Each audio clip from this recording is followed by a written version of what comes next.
देखिए, कल देश ने धूमधाम से विजयादशमी का पर्व मनाया। अब इंतजार उस दिन का है जब प्रभु श्री राम अयोध्या लौटेंगे और अयोध्या संग पूजा देश दीपोत्सव मनाने जाएगा।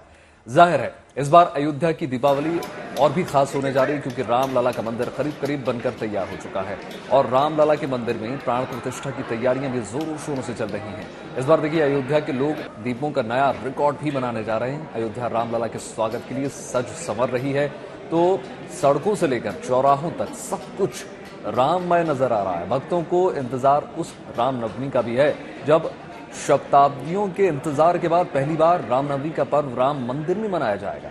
यही नहीं, राम की नगरी को पर्यटन नगरी बनाने की भी तमाम तैयारियां हैं, जिसके लिए सरयू में वाटर स्पोर्ट्स का भी शुभारंभ हो चुका है।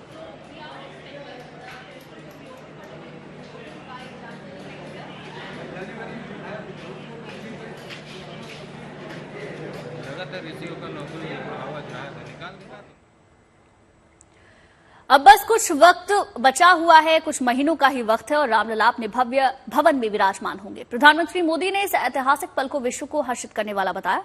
उन्होंने कहा कि राम मंदिर भारतीयों के धैर्य को मिली विजय का प्रतीक है। वहीं उत्तर प्रदेश के मुख्यमंत्री ने कहा कि ये पीढ़ी धन्य है जो राम मंदिर को आकार लेता हुआ देख रही है और जल्द रामलला की प्राण प्रतिष्ठा भी हो जाएगी। अगली रामनवमी पर रामलला के मंदिर में गुंजा हर स्वर पूरे विश्व को हर्षित करने वाला है।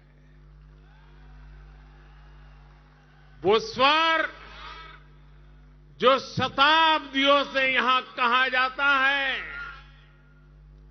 भय प्रगट कृपाला, दीन दयाला, कौशल्या हितकारी। भगवान राम की जन्मभूमि पर बन रहा भव्य मंदिर, दिव्य मंदिर, सदियों की प्रतीक्षा के बाद हम भारतीयों के धैर्य को मिली विजय का प्रतीक है। राम मंदिर में भगवान राम के विराजमान के बस कुछ ही महीने बचे हैं। भगवान श्री राम बस आने ही वाले हैं। और साथियों, उस हर्ष की परिकल्पना कीजिए जब शताब्दियों के बाद राम मंदिर में भगवान राम की प्रतिमा विराजेगी। यह वर्ष तो विजयादशमी का और दीपावली का विशेष पर्व है, विशेष आयोजन है। विशेष आयोजन इसलिए है क्योंकि भगवान राम की विजय आज से हजारों वर्ष पहले लंका में हुई होगी,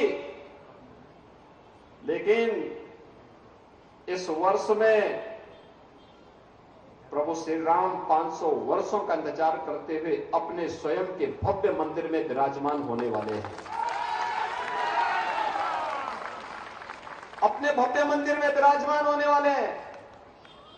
अब याद करिए, आप हम सब की पीढ़ी कितनी सौभाग्यशाली है। और अब जब अयोध्या में भव्य और दिव्य मंदिर बनकर तैयार हो रहा है, तो प्रभु की सेवा के लिए पुजारियों की भी संख्या बढ़ाई जा रही है। यानी अयोध्या में बन रहे राम मंदिर के लिए पुजारियों की संख्या बढ़ेगी, जिसके तहत अर्चक यानी कि पुजारियों की ट्रेनिंग के लिए आवेदन निकाले गए हैं। आवेदन करने की अंतिम तारीख 31 अक्टूबर होगी। अर्चक के लिए आवेदन करने वाला गुरुकुल परंपरा से शिक्षा ग्रहण किया हो या रामानंदनीय परंपरा से उसने दीक्षा ली हो। ट्रेनिंग में शामिल होने वाले अर्चक या पुजारियों का चयन प्रवेश परीक्षा के द्वारा होगा। ट्रेनिंग के दौरान अर्चकों को 2000 रुपए दिए जाएंगे। फिर इस विशेष ट्रेनिंग के पूरा होने के बाद पुजारियों के लिए उनका चयन किया जाना है। तो ये पूरी प्रक्रिया रहने वाली है। इस तरीके से राम मंदिर के जो पुजारी हैं, जिनकी संख्या अब काफी ज्यादा होगी, क्योंकि मंदिर भव्य और दिव्य बनकर तैयार होगा, उसका चयन किया जाएगा।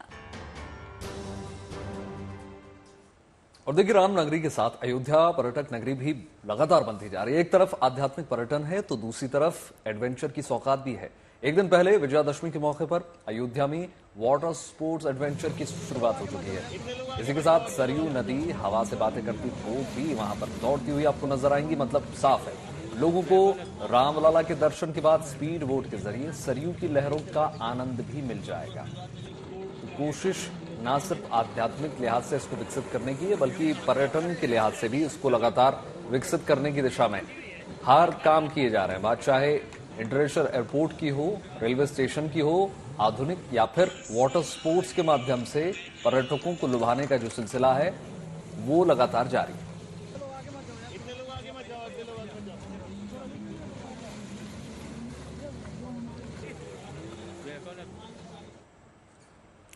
और चलिए अब बात उस खबर की जिस पर सबकी नजरें बने हुई हैं। सुबह होते ही लोग जानना चाहते हैं कि आज दिल्ली एनसीआर की फिजा कैसी है, क्योंकि देश की राजधानी दिल्ली समेत आर्थिक राजधानी मुंबई प्रदूषण की चुनौती का सामना कर रहे हैं। हालांकि सरकार की तरफ से सभी जरूरी कदम उठाए जा रहे हैं, लेकिन मौसम का असर ऐसा है कि अभी से दिल्ली में हल्की धुंध नजर आ रही है। दिल्ली, नोएडा और गाजियाबाद 3 अलग अलग शहर, लेकिन हवा का स्तर लगभग एक जैसा। सफर इंडिया एयर क्वालिटी इंडेक्स के मुताबिक दिल्ली में आज औसत वायु प्रदूषण 190 दर्ज किया गया। हालांकि ये आंकड़े थोड़ी राहत देने वाले जरूर हैं, क्योंकि एक दिन पहले यानी कि 24 अक्टूबर को दिल्ली का औसत क्वालिटी 303 दर्ज किया गया था।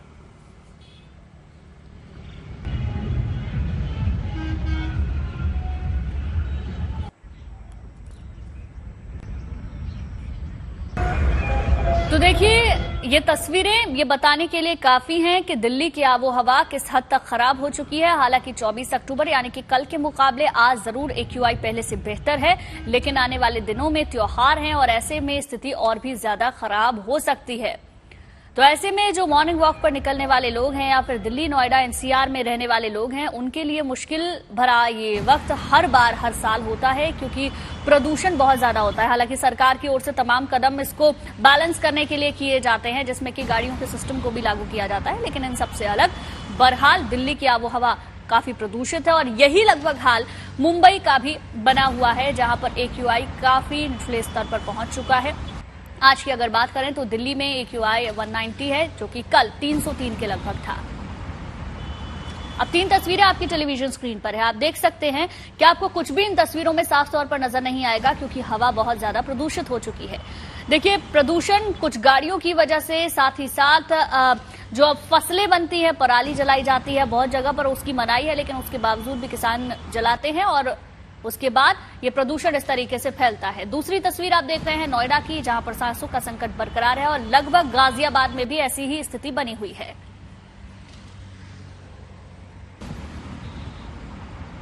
यहाँ आके देखा है तब इतना पोल्यूशन है, क्या धुआं है सुबह सुबह ही, तो जब मास्क लेना जरूरी। मेरा मास्क मेरा साथ ऐसे रहता ही है। पोल्यूशन भी बहुत ज्यादा है, मुझे तो वैसे भी डस्ट एलर्जी है, इसलिए मेरा मास्क है, लेकिन इतना पोल्यूटेड है कि कभी कभी मतलब बीमार भी हो जाता है, तबीयत भी खराब हो जाता है। तो मैं बस ज्यादा यही कहूँगी कि गवर्नमेंट कुछ इनिशिएटिव ले। दिवाली कुछ दूर है, लेकिन उससे पहले ही दिल्ली की हवा कुछ ऐसी बिगड़ी कि सांस लेना मुहाल हो गया। चंद रोज पहले दिल्ली में AQI यानी हवा की गुणवत्ता का लेवल 200 के ऊपर था, जो अब 300 के पार जा चुका है। हर कहीं है धुआं ही धुआं। इस शहर को क्या हुआ? जब आप सुबह उठे होंगे तो आपको एक स्मोक की चादर अपने इलाके में दिखी होगी, पर मैं आपको बता दूं कि जिसको आप कोहरा समझ रहे हैं वो स्मोक है, क्योंकि इस समय जो दिल्ली का एयर क्वालिटी इंडेक्स है वो 306 पर पहुंच गया है, माने कि ये इस समय वेरी पुअर की कैटेगरी पर है। अगर मैं आपको बताऊं कि पिछले हफ्ते देखा गया था कि जो दिल्ली का एयर क्वालिटी इंडेक्स था वो 260 ऑन एन एवरेज था, जिसको हम पुअर बोलते हैं। जैसे ही सितंबर बीतता है, त्योहारों का मौसम आता है, पंजाब और हरियाणा में पराली जलाई जाती है, उसके बाद देखा जाता है कि दिल्ली को एक स्मोक की चादर लपेट लेती है, जिससे दिल्ली वालों के लिए सांस लेना मुश्किल हो जाता है। और इस सीजन की इस समय सबसे खराब एयर क्वालिटी इंडेक्स इस समय 306 पर पहुंच चुकी है। अभी सर्दी भी नहीं आई, लेकिन सुबह सुबह दिल्ली का आलम ये है कि इंडिया गेट धुंध में साफ नजर नहीं आ रहा। वहाँ सुबह की सैर के लिए जाने वालों को सांस लेने में परेशानी हो रही है। इस मौसम में दिल्ली का प्रदूषण हमेशा से चिंता का सबब रहा है, लेकिन चिंता इस बात की है कि तमाम कोशिशों के बावजूद प्रदूषण बेलगाम है। इंडिया गेट हो या लोधी रोड, दिल्ली और एनसीआर में कमोबेश तस्वीर एक जैसी है। आईटीओ पे इस समय 300 AQI है जो वेरी पुअर की कैटेगरी में है। वहीं अगर बात करें लोधी रोड की तो वहां 246 का AQI है जो पुअर की कैटेगरी में है। वहीं जवाहरलाल नेहरू स्टेडियम में 282 का AQI है, वो भी पुअर की कैटेगरी में है। पर वहीं दूसरी जगह नेहरू नगर दिल्ली में 332 AQI है जो वेरी पुअर की कैटेगरी में है। वहीं मोती बाग में 340 है, पूसा में 291 AQI हो रखा है। वैसे ही नोएडा की बात करें तो वहां भी AQI 290 पार पहुंच चुका है। और आरकेपुरम की दिल्ली की साउथ दिल्ली की बात करूं तो वहां का AQI 322 पहुंच चुका है। तो आप समझ ही गए होंगे कि इस समय दिल्ली एनसीआर के साथ लगते नोएडा, गाजियाबाद हो या चाहे राष्ट्रीय राजधानी हो, सब पोल्यूशन से त्रस्त हैं। देखा यह जा रहा है कि दिल्ली में जहां ज्यादातर इलाकों में 300 पार AQI पहुंच गया है, वहीं पड़ोसी शहरों में भी जो AQI है वो 290 पार पहुंच चुका है। दिल्ली का ये प्रदूषण दिल्ली वालों की सेहत के लिए ठीक नहीं। बच्चे हों या बुजुर्ग, सभी के लिए समस्या बढ़ सकती है। इसलिए जरूरी है कि इस प्रदूषण पर सावधानी वाला हॉर्न बजाया जाए। सबसे पहले आपको बताते हैं कि प्रदूषण पर लगाम लगाने के लिए दिल्ली में क्या कदम उठाए गए हैं। दिल्ली में ग्रैप स्टेज 1 के बाद ग्रैप स्टेज 2 लागू किया गया, जिसके तहत हर दिन सड़कों की सफाई होगी, हर दूसरे दिन पानी का छिड़काव किया जाएगा, होटल या रेस्टोरेंट में कोयले या तंदूर का इस्तेमाल नहीं होगा, अस्पतालों, रेल सर्विस, मेट्रो सर्विस जैसी जगहों को छोड़कर कहीं और डीजल जनरेटर के इस्तेमाल पर रोक है। लोग पब्लिक ट्रांसपोर्ट का ज्यादा से ज्यादा इस्तेमाल करें, इसके लिए पार्किंग फीस बढ़ा दी गई है। साथ ही इलेक्ट्रिक या CNG बसेस और मेट्रो सर्विस के फेरे बढ़ाए जाएंगे। लेकिन AQI का लेवल बढ़ता है तो सरकार के पास और बड़ा कदम उठाने की जरूरत पड़ सकती है, क्योंकि प्रदूषण रोकने में लापरवाही नहीं रुक रही। दिल्ली सरकार प्रदूषण की गंभीरता समझ रही है। अधिकारियों के साथ बैठक कर रणनीति बनाई जा रही है। पराली जलने पर पूरी तरह से रोक लगाने के लिए पड़ोसी राज्यों पंजाब और हरियाणा से बातचीत भी जारी है। हालांकि हवा की खराब गुणवत्ता की बड़ी वजह मौसम भी है। अब जो हवा है वो 8 से 10 किलोमीटर प्रति घंटा है, तो वो जो पॉल्यूटेंट्स है इनको बाहर नहीं ले जा पा रही, यानी कि डिस्पर्स नहीं कर पा रही। इसीलिए जो भी पॉल्यूटेंट्स हैं, डस्ट पार्टिकल है और स्मोक पार्टिकल है, हार्मफुल गैसेस हैं, वो लोअर एटमॉस्फेयर में अर्थ के सरफेस के आसपास ही रोटेट कर रही हैं, या कह सकते हैं कि वो वहीं की वहीं रह रही हैं, डिस्पर्स नहीं हो पा रही। इसके कारण ये पॉल्यूशन बढ़ रहा है और अभी फिलहाल ऐसा कोई भी संकेत दिखाई नहीं दे रहा, यानी मेट्रोलॉजिकल कंडीशन कोई ऐसी नहीं दिखाई दे रही जिससे कि हवा की स्पीड बढ़े और पॉल्यूटेंट्स डिस्पर्स हों। इसीलिए ये जो पुअर कैटेगरी और वेरी पुअर कैटेगरी है, इसमें ही पॉल्यूटेंट रहेंगे। दशहरा से लेकर दीपावली तक का वक्त दिल्ली के लिए बेहद अहम है, लेकिन प्रदूषण की चुनौती मुंबई के सामने भी है, जहां AQI लेवल 150 के पार जा चुका है। प्रदूषण कम करने के लिए इंतजामात हो रहे हैं। सड़कों पर एंटी स्मोक गन और वाटर स्प्रिंकल का इस्तेमाल किया जा रहा है, फिर भी लोगों के लिए सांस लेना मुहाल है। मुंबई के हालात को देखते हुए BMC ने कुछ सख्त कदम उठाए हैं। निर्माण कार्यों को लोहे की चादर और कपड़ों के घेरे में करना अनिवार्य है। निर्माण वाली जगहों पर एंटी स्मोक गन और वाटर स्प्रिंकल रखने का निर्देश है। फैक्ट्रियों और परिवहन के मामले में भी सख्त कदम उठाए गए हैं। अब देखना होगा कि इसका मुंबई की आबोहवा पर क्या असर होता है। दिल्ली से पंकज जैन और अनमोल बाली, मुंबई से सौरभ वक्तानिया और पारस दामा के साथ bureau report, good news today. बात उस शरद पूर्णिमा और उस दिन लगने वाले चंद्र ग्रहण की कर लेते हैं। देखिए, भारत में शरद पूर्णिमा का खास महत्व माना जाता है। कहते हैं कि इस दिन चंद्रमा जो है अमृत की बारिश करते हैं, लेकिन इस बार शरद पूर्णिमा को लग रहा है चंद्र ग्रहण। ऐसे में शरद पूर्णिमा का संपूर्ण लाभ मिल पाएगा या नहीं, ये देखिए हमारी खास रिपोर्ट।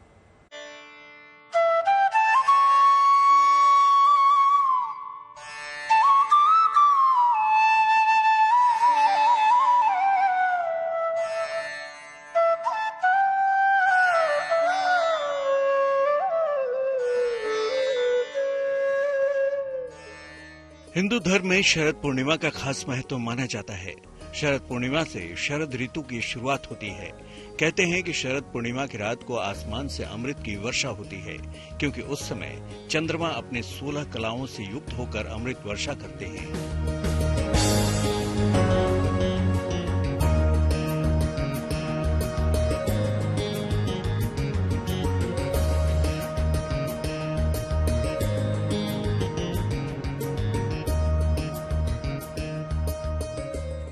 शरद पूर्णिमा की रात खुले आसमान के नीचे खीर रखने की परंपरा है, क्योंकि खीर में चंद्रमा की अमृत गुणों से युक्त किरणें पड़ती हैं, जिससे खीर अमृत के समान हो जाती है, जो स्वास्थ्य के लिए लाभदायक होती है।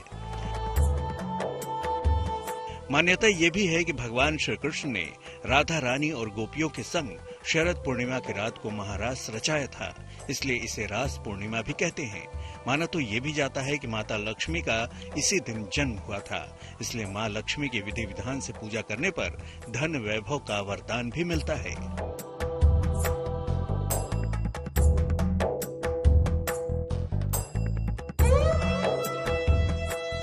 इस बार शरद पूर्णिमा का शुभारंभ 28 अक्टूबर को सुबह 4:17 पर हो रहा है और ये 29 अक्टूबर को रात 1:53 तक रहेगी। यानी 28 अक्टूबर को शाम 5:20 पर चंद्रोदय होगा।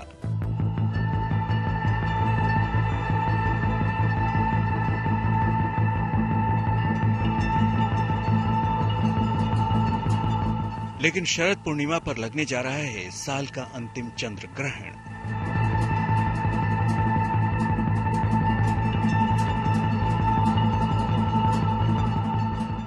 इस साल शरद पूर्णिमा के दिन चंद्र ग्रहण देर रात यानी 29 अक्टूबर को रात 1:06 पर शुरू होगा और चंद्र ग्रहण का समापन 29 अक्टूबर को ही रात 2:22 पर हो जाएगा। इसका सूतक काल 28 अक्टूबर को दोपहर 2:52 पर शुरू होगा। सूतक काल में पूजा और ज्योतिष के उपाय नहीं किए जा सकेंगे।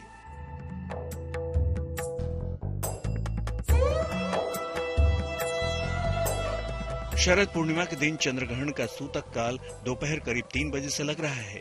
ऐसे में रात के समय न तो लक्ष्मी पूजा होगी और न चंद्रमा को अर्घ्य दे पाएंगे।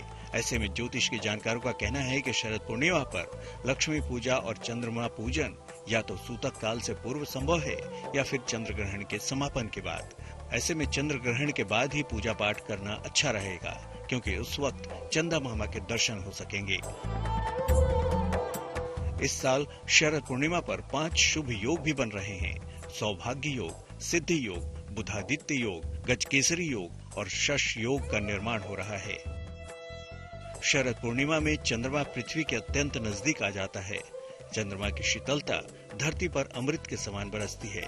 ऐसे में शरद पूर्णिमा चूंकि 28 अक्टूबर यानी शनिवार को पड़ रहा है, ऐसे में आपके पास उचित वक्त है शरद पूर्णिमा का संपूर्ण लाभ लेने का, क्योंकि अगले दिन यानी 29 अक्टूबर को रविवार होने की वजह से आप रात में अमृत तुल्य खीर का भी सेवन कर सकते हैं और चंद्र ग्रहण के बाद लक्ष्मी और चंद्रमा पूजन करके स्वास्थ्य, समृद्धि, धन वैभव और प्रेम का पा सकते हैं वरदान।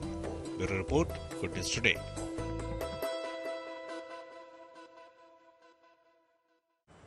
चलिए अब बात कुछ ऐसी खबरों की करते हैं जो जरा सी हटके हैं। इसी सिलसिले में आज आपको लिए चलते हैं मुंबई, जहां लोकल रेलवे यात्रियों के मामले में रोज नए रिकॉर्ड बनाता है।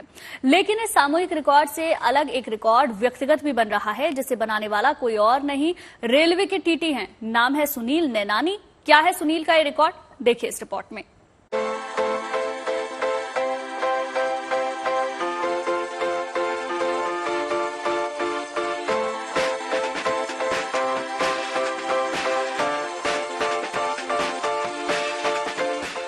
लोकल मुंबई की लाइफलाइन और भारतीय रेलवे की सबसे बड़ी पहचान, जहां लाखों लोग सफर करते हैं। ऐसे में कई लोग ऐसे भी होते हैं जो बिना टिकट यात्रा करने में भी नहीं झिझकते। ऐसे में रेलवे को खासा नुकसान भी होता है। हालांकि रेलवे ऐसे लोगों पर अंकुश लगाने के लिए लगातार एक्शन भी लेती रहती है। उसका अपना पूरा सिस्टम है। बावजूद कई लोग ऐसे हैं जो बचकर निकल जाते हैं।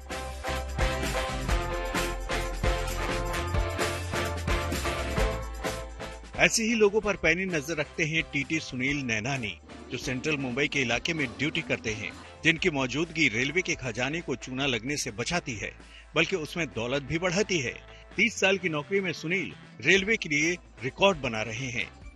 बहुत सारे यात्री ऐसा होते हैं जो लोग बिना टिकट यात्रा करते हैं। मुंबई जो कि आर्थिक राजधानी मानी जाती है देश की, वहां पर लोकल ट्रेन को लाइफलाइन माना जाता है। मगर हर रोज इन लाखों की भीड़ में हजारों लोग ऐसे होते हैं जो कि बिना टिकट यात्रा करते हैं, जिससे लोगों को भी काफी ज्यादा नुकसान होता है और सरकार प्रशासन को भी काफी ज्यादा नुकसान होता है, रेलवेज को भी ज्यादा नुकसान होता है। सुनील का असली कारनामा ये नहीं है कि उन्होंने इतने लोगों पर जुर्माना लगाया है, बल्कि ये है कि उन्होंने अब तक 1 करोड़ रुपए से ज्यादा की जुर्माने की रकम रेलवे के खजाने में जमा कराई है। दिलचस्प बात यह है कि सुनील हर साल अपना रिकॉर्ड तोड़ देते हैं।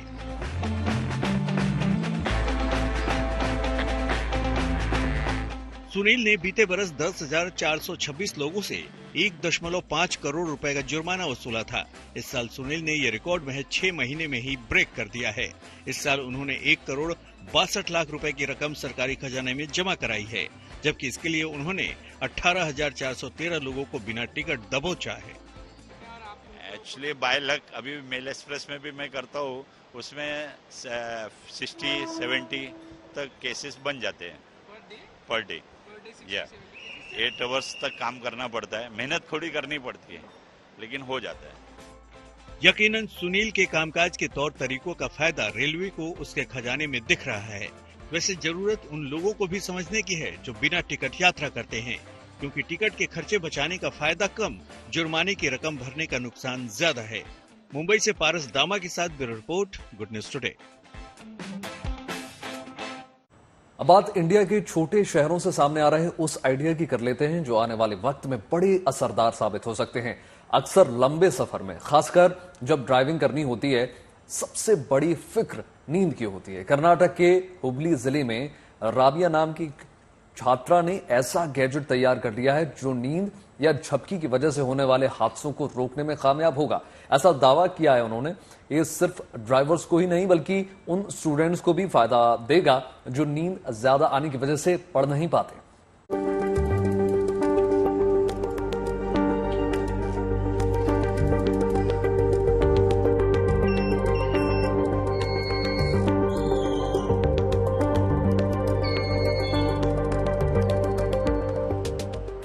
ड्राइविंग करते हुए नींद आना या झपकी आना बहुत कॉमन है। फिलहाल इसका आसान उपाय रेस्ट या कहें कि ज्यादा से ज्यादा आराम है। सुरक्षा के लिहाज से आप इतना ही कर सकते हैं कि भरपूर आराम करने के बाद ही गाड़ी चलाएं या निश्चित दूरी पर यात्रा को रोककर आगे बढ़ें। सड़क हादसों में नींद और झपकी से जुड़े मामले कम नहीं हैं। ऐसे में हुबली की राबिया के ये गैजेट्स आपकी बड़ी मदद कर सकते हैं। राबिया ने एक ऐसा गैजेट इजाद किया है जिससे आप ड्राइविंग के दौरान नींद या झपकी की सूरत में हादसे से बच सकते हैं। असल में राबिया ने एक चश्मा बनाया है जो खास तौर पर वो लगाएंगे जिन्हें ड्राइविंग करते हुए नींद या झपकी आ जाती है। ऐसे लोग जब ये चश्मा पहनकर गाड़ी चलाएंगे तो नींद या झपकी आने पर इसमें लगा बजर बजने लगेगा। इतना ही नहीं, इंफ्रारेड सेंसर के जरिए एक संदेश गाड़ी के इंजन को भी मिलेगा और वो बंद हो जाएगा। राबिया अपने इस प्रोजेक्ट को स्कूल, डिस्ट्रिक्ट, स्टेट और नेशनल लेवल पर प्रेजेंट कर चुके हैं।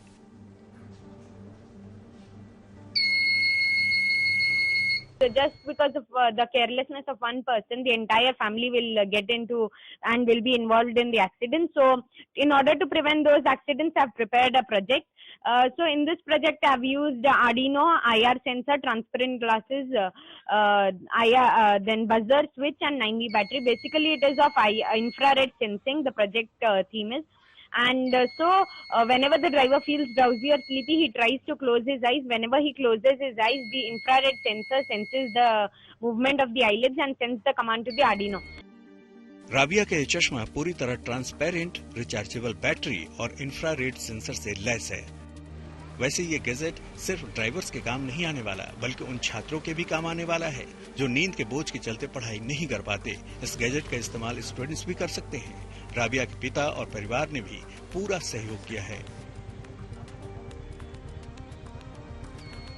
स्पेक्स बनाने का ये था, उस वक्त उन्हें जो ऊटी को गई थी वहाँ पर एक्सीडेंट देखकर वहाँ से इंस्पायर हुई होकर उन्हें क्या करी, घर को आकर जरा मैं एक्सीडेंट नहीं हुए जैसा कुछ ना कुछ मैं बनाना कर उसके दिमाग में आया और उन्हें बार बार मुझे ये बोलते गई कि मैं ऐसा कुछ ना कुछ बनाना चाहती हूँ। राबिया अपने इस गैजेट को मार्केट में भी उतारने की तैयारी में है। हालांकि शुरुआती दौर में ये गिनी चुनी मात्रा में उपलब्ध होगा, लेकिन इसकी सफलता को देखते हुए इसे बाद में खुले बाजार में उपलब्ध कराया जा सकता है। Bureau report, good news today. चलिए अब बात गुड न्यूज टुडे पर कर लेते हैं उस किताब की जो आज के वक्त में बेहद खास है। बॉलीवुड एक्टर समीर सोनी ने हाल ही में एक किताब लिखी है, नाम है माई एक्सपेरिमेंट विद साइलेंस। इस किताब में समीर सोनी ने जिंदगी में तनाव कैसे कम करें, खुश कैसे रहें, इसका मंत्र दिया है। देखिए समीर सोनी के साथ हमारा एक्सक्लूसिव इंटरव्यू। आजकल की जैसी दौड़ भाग भरी जिंदगी है ना, जिसे हम डील करते हैं, ऐसे में स्ट्रेस को मैनेज करना बहुत ज्यादा मुश्किल हो जाता है। आई एम श्योर आप भी यही सोचते होंगे। तो इससे मैनेज कैसे करना है, क्या कुछ उपाय हो सकते हैं, क्या कुछ तरीके हो सकते हैं, ये मैं नहीं बताऊंगी। One of the finest actors of Hindi film industry, Bollywood के बेहद अच्छे और अभिनेता मेरे साथ बैठे हैं जिनका नाम है Sameer Soni. Sameer, I am a huge fan. I have seen your films, I have seen your serials. कैसे हैं आप? Thank you very much. मैं बहुत अच्छा हूँ। Thank you for having on your show, having me on your show, and बहुत खुश हूँ यहाँ पर आकर। कैसा लग रहा है? Good news today. Good news today. मैं यही आपसे रिकॉर्डिंग से पहले पूछ रहा था कि अगर आप सिर्फ गुड न्यूज दिखाएंगे तो आप दिखाएंगे क्या, क्योंकि आजकल न्यूज चैनल्स में अक्सर जो बैड न्यूज होती है वही मेन न्यूज होती है। सो हमारे लिए ये है कि गुड न्यूज टुडे पर हम सिर्फ positive side of the news दिखाते हैं। अगर कुछ कहीं पर युद्ध के हालात हैं, वहां पर रेस्क्यू ऑपरेशन किया जा रहा है, तो वो हमारे लिए अच्छी खबर है। कितने लोगों की जान बचाई गई, वो हमारे लिए अच्छी खबर है। किसी भी न्यूज में से हम अच्छी खबर ढूंढ के लाते हैं, which is a challenge for us, but it's good news today. तो हमारा काम है लोगों को अच्छी खबरें दिखाना और उनको परोसना। Coming to your book, so tell me, क्या है आपकी बुक में, क्यों खास है ये, और थॉट कैसे आया ये ऐसे टाइम? मैं पहले दर्शकों को दिखा देता हूँ बुक। मेरी छोटी सी बुक है। इसमें प्रोज और पोइट्री है जो मैंने खुद लिखी है ओवर द इयर्स। एंड मुझे पब्लिशिंग हाउस ने अप्रोच किया कि आप एक मेमोइर्स लिखें, अपनी किताब लिखना चाहेंगे आप। तो मुझे लगा कि काफ़ी अभिनेता, एक्टर्स, एक्ट्रेस लिख रहे हैं अपनी किताब मेमोइर्स की, मैं ऐसा था तो मैंने ये किया तो मैंने वो किया। उससे मुझे इंटरेस्ट नहीं था। मुझे ज़्यादा इंटरेस्ट था, जैसे आपने बोला और आपके चैनल का नाम भी है गुड न्यूज़, कि अबाउट हैप्पीनेस, कि लोग सक्सेस के पीछे पड़े हुए हैं कि मुझे नंबर 1 बनना है, बेस्ट बनना है, ये बनना है, कहीं किस चीज से मुझे खुशी मिलती है, ये टॉपिक कहीं खो जाता है। और लोग दूसरों को प्लीज करने में अपने आप को खो देते हैं। तो आई थिंक यही एसेंस है, और ये कोविड के बाद ही लिखी गई थी। तो कोविड के टाइम आप जानते हैं कि ऐसे काफी लोगों को प्रॉब्लम्स हुई थी, अकेला रहना पड़ा, नौकरियां चली गई। सो आई थॉट कि यार जो स्ट्रेस की बात है, one of the main reasons for stress is कि you are trying to be something you are not. Exactly. सब आप ये सोच रहे हैं कि लोग क्या चाहते हैं मुझसे, मुझे कैसा दिखना चाहिए, क्या करना चाहिए, क्या पहनना चाहिए, क्या बॉडी होनी चाहिए, कितने फॉलोअर्स हैं, ये सब में देख के आपको स्ट्रेस होगा ही होगा।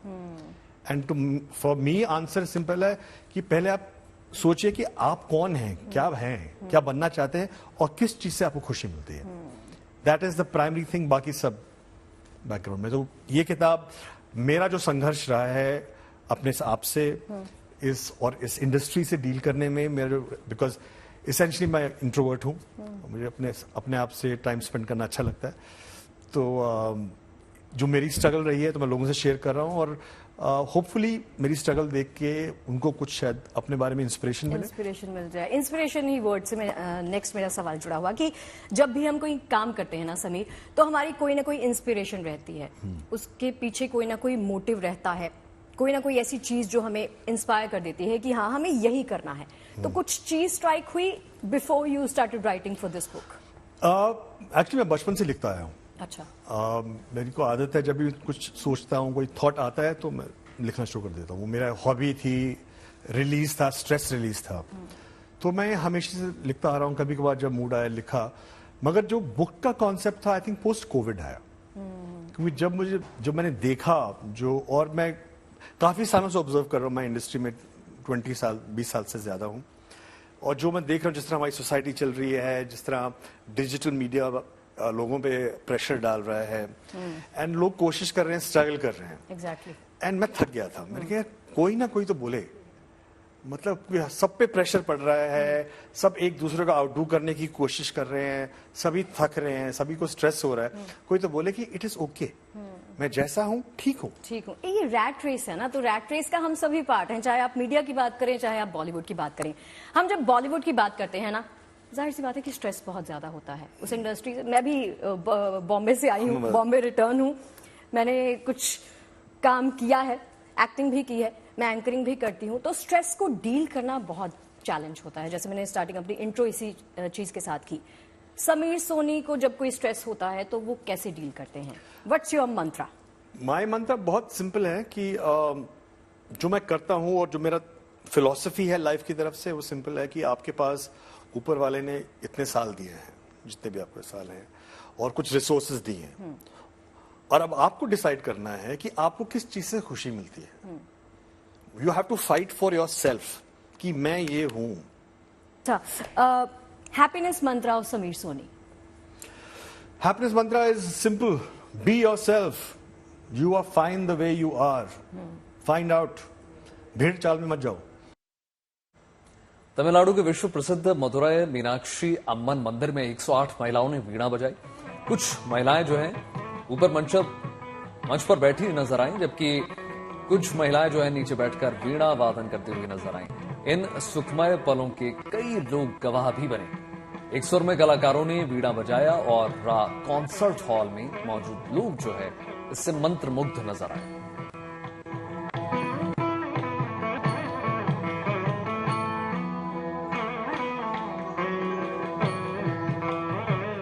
उम्मीद करते हैं आपके दिन की शुरुआत अच्छी खबरों के साथ हुई होगी।